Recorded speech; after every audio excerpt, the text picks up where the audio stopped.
Election schedule రావాలి, code మొదలవ్వాలి, అప్పుడు తీరిగ్గా ప్రచారం మొదలు పెట్టాలి అనుకునే రోజులు పోయాయి. టికెట్ కన్ఫర్మ్ అయిన వారు అయినట్లు ఎన్నికల కథన రంగంలోకి దిగుతున్నారు. అప్పుడే పోలింగ్ తేదీ దగ్గరికి వచ్చేస్తుందా అన్నట్లుగా ప్రచారాలు చేస్తున్నారు వైసీపీ టీడీపీ అభ్యర్థులు. ఇక పార్టీ అధినేతలు కూడా వరుస బహిరంగ సభలతో ఎక్కడా తగ్గకుండా స్పీడ్ పెంచేశారు.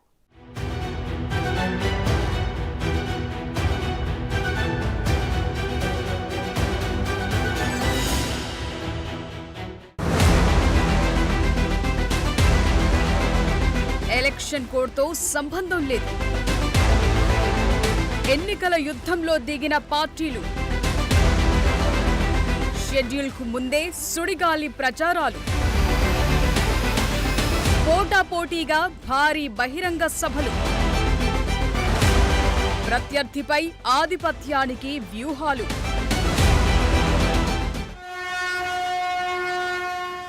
ఎన్నికల షెడ్యూల్ రిలీజ్ కాలేదు, కోడ్ అమల్లోకి రాలేదు, పార్టీల మేనిఫెస్టోలు విడుదల కాలేదు.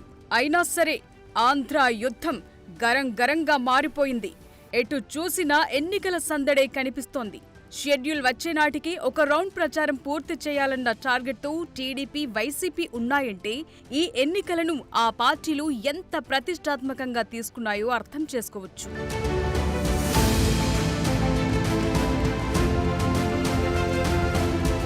పార్లమెంట్ సహా ఏపీ ఎన్నికల షెడ్యూల్ మార్చి 2వ వారంలో రిలీజ్ అయ్యే అవకాశాలు కనిపిస్తున్నాయి. అంటే మార్చి 14 వరకు షెడ్యూల్ వచ్చే ఛాన్స్ ఉంది. 5 ఏళ్ల క్రితం ఏప్రిల్ 3వ వారంలో ఏపీలో ఎన్నికలు జరిగాయి. ఇప్పుడు కూడా దాదాపు అదే ఏప్రిల్ 3rd వీక్లో పోలింగ్ ఉండే అవకాశాలు కనిపిస్తున్నాయి. ఈ లెక్కన ఏపీ పోలింగ్ ఉన్న సమయం 50 రోజులే. అంటే సమయం చాలా తక్కువగా ఉందని వైసీపీ, టీడీపీ, జనసేన అనుకుంటున్నాయి. అందుకే ప్రచారాన్ని హోరెత్తిస్తున్నాయి. ఇప్పటికే వైసీపీ సిద్ధం పేరుతో, టీడీపీ, జనసేన జెండా పేరుతో క్యాంపెయినింగ్లో ఎక్కడా జన సమీకరణలో లెక్క తగ్గకుండా చూసుకుంటున్నాయి.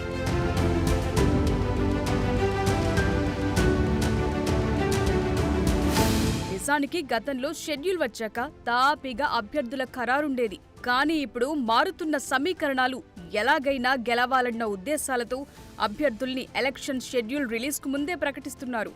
ఇప్పటికీ వైసీపీ దాదాపు అభ్యర్థుల్ని ఖరారు చేసింది. ఇంకా కొన్ని మాత్రమే మిగులున్నాయి. అటు టీడీపీ, జనసేన కూడా ఫస్ట్ లిస్టును ప్రకటించేశాయి. అలాగే ఈ రెండు పార్టీలు పొత్తులపై అవగాహనకొచ్చాయి, చర్చలు ముగించాయి. జనసేన 24 సీట్లలో పోటీ చేసేందుకు అంగీకరించింది. అంటే ముందుగా పెద్ద సవాళ్లను పూర్తి చేస్తున్నారు. షెడ్యూల్ వచ్చాక ఇంకా చర్చలు, పొత్తులు అని లేట్ చేయకుండా ఇప్పటికే వీటిని కంప్లీట్ చేసి పెట్టుకున్నారు.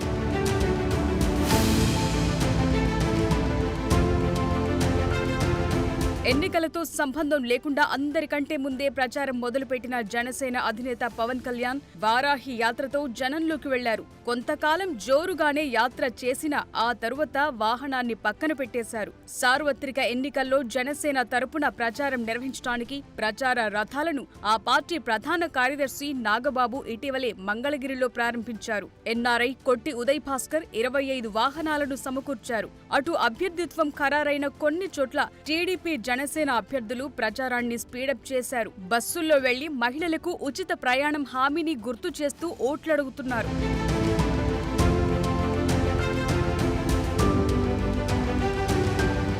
ప్రచారంలో టీడీపీ దూకుడు పెంచింది. ఇప్పటికే టీడీపీ చేపట్టిన రా కదలిరా సభలతో జనంలో క్రేజ్ పెరిగేలా చూసుకున్నారు. రా కదలిరా చివరి సభ మార్చి 4న రాప్తాడులో ముగియనుంది. మరో కొత్త కార్యక్రమాన్ని చేపట్టేందుకు టీడీపీ అధినేత చంద్రబాబు నాయుడు ఏర్పాట్లు చేసుకున్నారు. మార్చి 6 నుంచి 5 రోజుల పాటు ప్రజాగళం అనే పేరుతో జనంలోకి వెళ్లబోతున్నారు.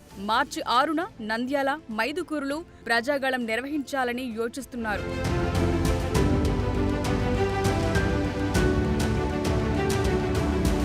వీటితో పాటే టీడీపీ, జనసేన ఉమ్మడి బహిరంగ సభలను కంటిన్యూ చేయనున్నారు. ఇప్పటికే తాడేపల్లిగూడెంలో తొలి సభ తెలుగు జన జెండా ఘనంగా నిర్వహించారు.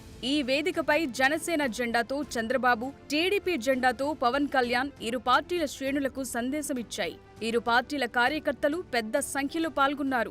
రెండు పార్టీల మధ్య ఓట్ల బదిలీ పకడ్బందీగా జరగాలన్న ఉద్దేశంతో ఉమ్మడి సభలు కూడా పెడుతున్నారు. టీడీపీ జాతీయ ప్రధాన కార్యదర్శి నారా లోకేష్ యువగళం పాదయాత్ర పూర్తి చేసుకున్న తరువాత శంఖారావం అంటూ ఉత్తరాంధ్రలో సభలు నిర్వహించారు.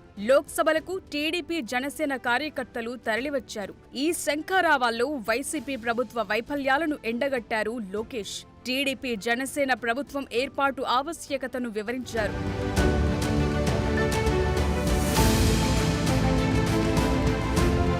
ప్రచారంలో భాగంగా టీడీపీ మొదట ఉత్తరాంధ్రను టార్గెట్ చేసింది. ఓవైపు చంద్రబాబు, ఇంకోవైపు లోకేష్, మరోవైపు నిజం గెలవాలి పేరుతో నారా భువనేశ్వరి, ఇలా అందరూ ఉత్తరాంధ్ర చుట్టివచ్చారు.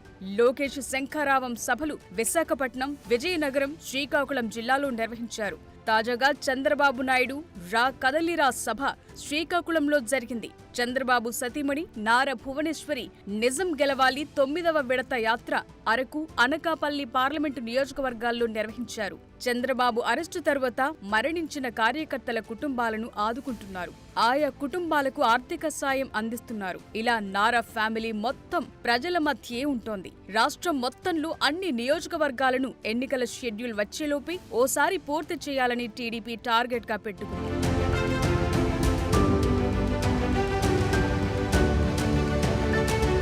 మరోవైపు వైసీపీ కూడా ప్రచారంలో ఎక్కడా తగ్గకుండా చూసుకుంటోంది. సిద్ధం పేరుతో సార్వత్రిక సమర శంఖారావాన్ని పూరించారు. భారీ బహిరంగ సభలు నిర్వహిస్తున్నారు. కుటుంబంలో మంచి జరిగితే తమ ప్రభుత్వం వల్ల లాభం అనుకుంటే మాత్రం వైసీపీకి ఓటు వేయాలని ప్రతి సభల్లో జగన్ కోరుతున్నారు. తాజాగా మేము సిద్ధం, మా పోలింగ్ బూత్ సిద్ధం అంటూ వైసీపీ ముఖ్య నేతలతో వ్యూహాత్మక సమావేశం ఇటీవలే పూర్తి చేశారు జగన్. ఇందులో పార్టీ ఎమ్మెల్యేలు, రీజనల్ కోఆర్డినేటర్లు, నియోజకవర్గం కోఆర్డినేటర్లు, జిల్లా, మండల పార్టీ అధ్యక్షులు, నియోజకవర్గ, మండల, సెక్రటేరియట్ స్థాయి కన్వీనర్లు హాజరయ్యారు. ప్రభుత్వ హయాంలో 87% కుటుంబాలకు సహాయం అందుతోందని జగన్ గుర్తు చేశారు. ఈ సంక్షేమం మరింతగా కొనసాగాలంటే ఓటర్ల దగ్గరికి వెళ్లి వివరించాల్సిందే అని చెప్పుకొచ్చారు. ఇన్నాళ్లు తాను చేయాల్సింది చేశానని, ఇప్పుడు బాధ్యతంతా నేతలు, క్యాడర్దే అని దిశానిర్దేశం చేశారు. తనకు ఇతర పార్టీల మాదిరిగా స్టార్ క్యాంపెయినర్లు లేరని, జనమే తన క్యాంపెయినర్లు అంటూ సీఎం జగన్ చెబుతూ వస్తున్నారు.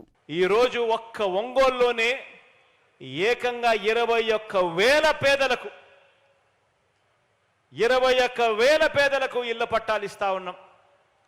చంద్రబాబు నాయుడు గారు సృష్టించిన ఈ అడ్డంకులన్నీ కూడా దాటుకుంటూ ఇదే ఒంగోలు అర్బన్లోనే, ఇక్కడే ఇదే ప్రాంతంలోనే నిరుపేదల ఇళ్ల స్థలాల కోసం ఇదే ఎర్రజర్లలో, ఇదే ఎర్రజర్ల హిల్స్లో, ఇదే ప్రాంతంలో 866 ఎకరాల భూమిని 2020లోనే గుర్తించి 24,000 ప్లాట్లతో లేఅవుట్లు చేసి అభివృద్ధి చేసి అన్నీ సిద్ధం చేయడం జరిగింది. పేదలకు ఇళ్ల పంపిణీ చేయడానికి, ఇంటి స్థలాలు పంపిణీ చేయడానికి. 2019 ఎన్నికల్లో 151 సీట్లు గెలిచింది వైసీపీ. ఇప్పుడు టార్గెట్ 175 పెట్టుకున్నారు వైఎస్ జగన్. ఆ దిశగానే క్యాడర్కు దిశానిర్దేశం చేస్తున్నారు. ఇప్పటికే రాష్ట్రంలో 3 ప్రాంతాల్లో సిద్ధం సభల్ని నిర్వహించిన జగన్ పార్టీ శ్రేణుల్ని ఎన్నికలకు సన్నద్ధం చేస్తున్నారు. భీమిలి, దెందులూరు, రాప్తాడు వేదికగా నిర్వహించిన 3 సిద్ధం మీటింగ్ల జోష్ను అద్దంకి సభతో గ్రాండ్ గా ముగించాలనుకుంటున్నారు. ప్రతి బూత్ లో కనీసం 60% ఓట్లను సాధించటమే లక్ష్యంగా వైఎస్ఆర్సీపీ అడుగులు వేస్తోంది. అలాగే ప్రచారంలో జగన్ స్టార్ క్యాంపెయినర్స్ గా సంక్షేమ పథకాలు అందుకున్న లబ్ధిదారులు పాల్గొనేలా ప్రోత్సహించనున్నారు. ఒక్కో ఓటర్ను 5 సార్లు కలిసేలా కార్యాచరణ రెడీ చేశారు. ఎన్నికల షెడ్యూల్ వచ్చాక అస్సలు సినిమా ఉంటుందని వైసీపీ నేతలంటున్నారు.